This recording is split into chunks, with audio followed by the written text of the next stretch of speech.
Amityrs, a gente começou essa temporada com uma pergunta. Quem é você sem os filtros do app e da vida? Ali começava a nossa jornada. Ali a gente entendeu que o espelho é mais do que uma superfície de vidro. É um cenário de reencontro, palco de cobranças, reflexos das diversas fases da vida e, muitas vezes, reflexos das nossas dores. Nós descobrimos que há beleza em se enxergar com verdade, mesmo quando o reflexo não está perfeito. E a cada episódio nós caminhamos por diferentes reflexos. O reflexo do tempo que desenha a pele, o do silêncio que ensina a escutar, o das cicatrizes que contam histórias, o da estética que pode ser liberdade ou prisão, o da imperfeição que também é beleza, e até mesmo o reflexo distorcido que os nossos olhos podem criar. Mas hoje, no último episódio dessa jornada, a gente não quer só olhar para o espelho, a gente quer entender o que ele nos devolve. Porque, afinal, essa temporada inteira é sobre isso. Há a alma por trás do reflexo. Eu sou o Dr. César Isaac e você está no Amitié Talks, o podcast da Clínica Amitié. Nosso rosto fala muito antes das primeiras palavras. É através da face que a gente se reconhece como ser humano. A face humana possui uma organização peculiar. Seus elementos estão dispostos de forma proporcional a uma percepção global: 2 olhos, um nariz e uma boca. Essa primeira percepção é generalizada para depois pequenas mudanças entre esses elementos permitirem a distinção de um indivíduo para outro. Além da função de reconhecimento, também estão impressas na face outras características físicas importantes, como gênero, idade, atratividade, emoção, comunicação, etnia e por aí vai. As feições e a harmonia entre cada uma de suas partes influenciam diretamente na forma como as pessoas se enxergam.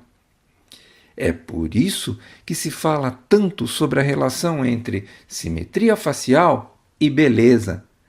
Desde a Idade Antiga, a simetria é uma parte importante dos cânones da beleza, ainda que os gregos do século V a.C. tivessem um conceito mais amplo sobre o tema do que as civilizações contemporâneas. Na visão de filósofos como Sócrates, Platão e Aristóteles, o ser verdadeiramente belo era também moralmente bom. Ou seja, beleza física e virtude ética andavam entrelaçadas. Foi somente um século depois, ainda na Grécia Antiga, que surgiu o conceito de aesthetikos, mas seu sentido original era diferente do que a gente chama hoje de estética, tanto no campo da filosofia quanto no campo da beleza. O termo significava originalmente percepção pelos sentidos, o que quer dizer, estético era tudo aquilo que é sentido, experimentado, percebido, especialmente através da visão, audição, tato e paladar. A Vênus de Milo, famosa escultura grega provavelmente criada por Alexandre de Antioquia ao redor de 130 a 100 a.C., e que foi descoberta na ilha grega de Milos em 1820, já sem os braços, é um exemplo disso. Os restauradores do século XIX preferiram não reconstruí-los por 2 motivos principais: falta de certeza sobre a posição original deles e, na época, a arte clássica incompleta, como a da Vênus sem braços, passou a ser vista como bela justamente por sua imperfeição e mistério, evocando uma sensação de antiguidade e nobre decadência. A proporção áurea definiria a fórmula exata do belo, daquilo que os gregos consideravam serem figuras harmoniosas. Essa forma clássica de perceber a beleza aparece em questões estéticas no período renascentista entre os meados do século XIV e até o fim do século XVI. Naquele momento, o padrão estético greco-romano voltava a definir a construção do humano, que se tornava cada vez mais uma figura bela, boa e poderosa. Foi o filósofo alemão Alexander Gottlieb Baumgarten, que em 1735 cunhou o termo estética como um campo autônomo da filosofia, o estudo da sensibilidade e da experiência sensorial, propostas pelos gregos, porém agora incluindo as emoções e o gosto artístico. Com o tempo, especialmente nos séculos XVIII e XIX, a estética passou a ser fortemente associada à beleza, e esta, por sua vez, era frequentemente relacionada à simetria, proporção e harmonia. Uma dificuldade para se compreender a beleza vem do fato dela ter aspectos tanto objetivos quanto subjetivos. A beleza é vista como uma propriedade das coisas, mas também como dependente da resposta emocional dos observadores. Por causa do seu lado subjetivo, é que se diz que a beleza está nos olhos de quem vê. Na antiguidade, as mulheres eram retratadas com seios fartos e quadril largo, símbolos associados à fertilidade. Na Idade Média, o rosto angelical, lábios pequenos e cabelos cor de ouro eram o trunfo das mulheres obedientes e submissas aos seus senhores. Hoje, o corpo magro, atlético, musculoso e definido passa a ideia que essa estrutura física conduz ao prazer e, consequentemente, ao poder. E essa ideia de poder e prazer é utilizada pela mídia para vender absolutamente de tudo, mas também para delimitar espaços de convívios onde uns corpos são aceitos e outros não. Ou ainda para medir obediência, porque os tais corpos poderosos exigem muita disciplina para se ter e manter. Mesmo com a onda de empoderamento e autoaceitação dos últimos anos impulsionadas pelas redes sociais, os padrões de comportamento, reforçados há séculos, ainda são impostos, principalmente às mulheres. A gente acredita que padrão de beleza é e sempre será definido pela sociedade. Porém, como nos lembra a neurocientista e professora da Harvard Medical School, Nancy Eckhoff, ver beleza não é um luxo, é uma necessidade humana primitiva. E não se trata apenas da estética, trata-se de vínculo, identidade e pertencimento. Em seu livro de 1999, A Sobrevivência das Mais Bonitas, A Ciência da Beleza, a professora Eckhoff rejeita a noção de que beleza é uma construção cultural, uma invenção da indústria da moda ou uma reação ao feminismo. Ao invés disso, ela argumenta que a percepção da beleza humana é um artefato biológico derivado da pressão genética e evolutiva. A neurociência afetiva já demonstrou que quando alguém se vê com uma expressão positiva no espelho, o cérebro responde liberando dopamina e serotonina, os neurotransmissores de bem-estar. Entretanto, quando o olhar se torna rígido, exigente ou crítico demais, acontece o efeito oposto. O corpo entra em alerta e a mente se fecha. Por isso, o espelho pode ser tanto um aliado quanto um agressor, dependendo da lente com que se olha e do que se espera ver. Afinal, o corpo revela o que a alma sente. A ciência já provou que as emoções influenciam também no sistema imunológico, nos processos inflamatórios e até na capacidade de regeneração da pele. Por isso, estresse, tristeza, medo e outros sentimentos difíceis de lidar podem se traduzir em sinais físicos como pele opaca, olhar cansado, tensões no rosto e por aí vai. E se as emoções moldam a forma como nós nos vemos, o tempo esculpe as pessoas que nós nos tornamos.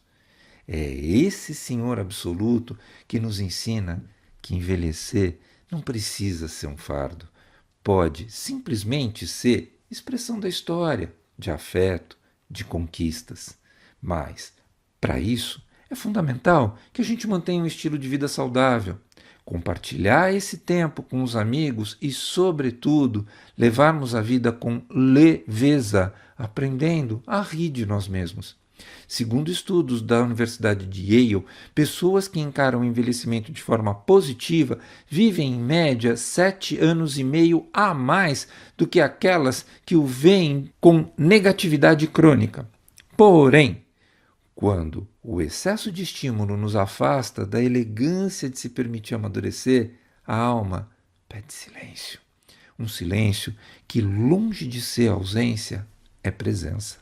Os momentos a sós diante do espelho podem ser espaço para escuta interna, para procedimentos mais sutis, mais respeitosos, que realcem sem transformar. É o Quiet Beauty, a estética como resgate e não como disfarce, respeitando nossas cicatrizes da pele e da alma, cicatrizes que contam histórias de sua cura, algumas para mais, outras para menos. Segundo dados da Psychodermatology Association, cerca de 30% dos pacientes dermatológicos têm alguma associação emocional com lesões cutâneas. Nesse momento, a estética pode ser terapêutica, não substituindo a psicoterapia, mas oferecendo um novo olhar, um olhar que acolhe, que escuta, que trata e respeita a existência de cada uma daquelas cicatrizes, lembrando sempre das diferenças entre o autocuidado e a cobrança, entre escolha e prisão. Pesquisas realizadas pelo American Psychological Association mostram que a exposição contínua a padrões irreais de beleza aumenta significativamente os níveis de insatisfação corporal, especialmente entre mulheres jovens. Isso pode levar ao desenvolvimento da dismorfia corporal, um transtorno que atinge até 15% das pacientes que buscam procedimentos estéticos, segundo estudos publicados pelo JAMA, Journal of American Medical Association. Essas psicopatologias, associadas à distorção de autoimagem, podem apresentar transtornos alimentares como anorexia ou bulimia. Nesses casos, a estética precisa de limites e de escuta profissional qualificada, sem nos esquecermos de abrir espaço para o que talvez seja o aprendizado mais bonito dessa jornada, a beleza da imperfeição. Nós nos inspiramos no conceito japonês de wabi-sabi, que celebra o imperfeito, o incompleto, o transitório, para falar sobre assimetrias, sobre diferenças, sobre a ideia de que o que foge do padrão também pode ser belo. Afinal, a beleza da imperfeição não está só no rosto ou no corpo, está no jeito que você se permite ser quem você é. A gente não pode perder a consciência de que existem vários tipos de beleza e que cada pessoa é única. Por isso, não é normal que todos queiram ser iguais. Afinal, são as diferenças que nos fazem pessoas únicas e especiais. Por isso, o movimento Body Positive é tão importante. Ele vai na contramão de movimentos destrutivos como o body shaming, aquele dos corpos poderosos, porque mostra e realça o corpo como algo positivo. Apesar de ser um movimento que ganhou muita força nos últimos tempos, especialmente nas redes sociais, ele não surgiu de agora. O Body Positive teve início em 1967 com o lema Meu Corpo, Minhas Regras, que, diga-se de passagem, é utilizado até hoje.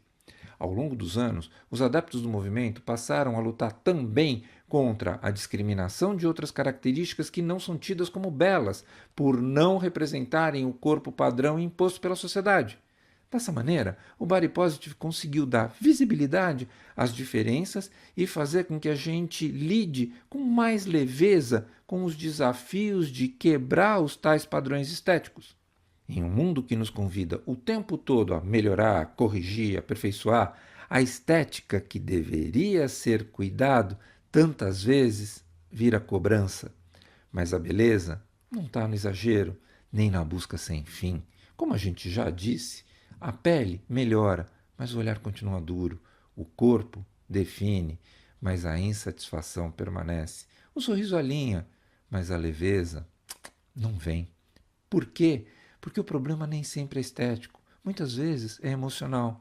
E o cuidado emocional não se injeta, se constrói, se conversa, se cultiva. A estética mais transformadora é aquela que respeita. O tempo pode marcar, mas também ensinar. O espelho não precisa ser tribunal, pode ser um reencontro. Talvez o maior presente que a estética possa nos dar seja o de devolver em cada detalhe que permanece a história que a gente não quer esquecer. E quando a imagem acolhe a verdade, é a alma que sorri no espelho. Se você esteve conosco a cada episódio, certamente percebeu que a jornada não foi sobre procedimentos, foi sobre significados. É por isso que aqui na Clínica Métier a gente cuida da pele, mas também da história por trás dela. Porque beleza de verdade não começa na imagem, começa no vínculo com o outro e com você mesmo. Muito obrigado por terem caminhado com a gente até aqui. Essa temporada foi um convite à pausa, à escuta, ao toque consciente e, principalmente, ao olhar com alma. Certamente a gente vai voltar a esses temas, porque o espelho nunca se esgota e a alma sempre tem mais a dizer. Por enquanto, um beijo para cada um. Esse foi o Métier Talks, o podcast da Clínica Métier, um espaço de cuidado, escuta e reconexão. Visite nosso site ou venha nos conhecer. Você pode ouvir o nosso audiocast no Spotify, no YouTube ou no seu tocador de podcasts preferido. Vale a pena seguir o Métier Talks no Spotify, assinar no Apple Podcast, se inscrever no YouTube ou no Castbox. Assim, você recebe uma notificação sempre que tiver um novo episódio. O nosso podcast tem produção geral e edição de Mila Bessa, direção de Fernando Dourado. E se você quiser comentar, fazer sugestões ou participar dos nossos talks, entre em contato conosco pelas redes sociais. E não deixem de avaliar o nosso podcast nas plataformas de áudio. Engaja com a gente. Você pode nos dar um joinha no YouTube ou estrelinhas no Spotify.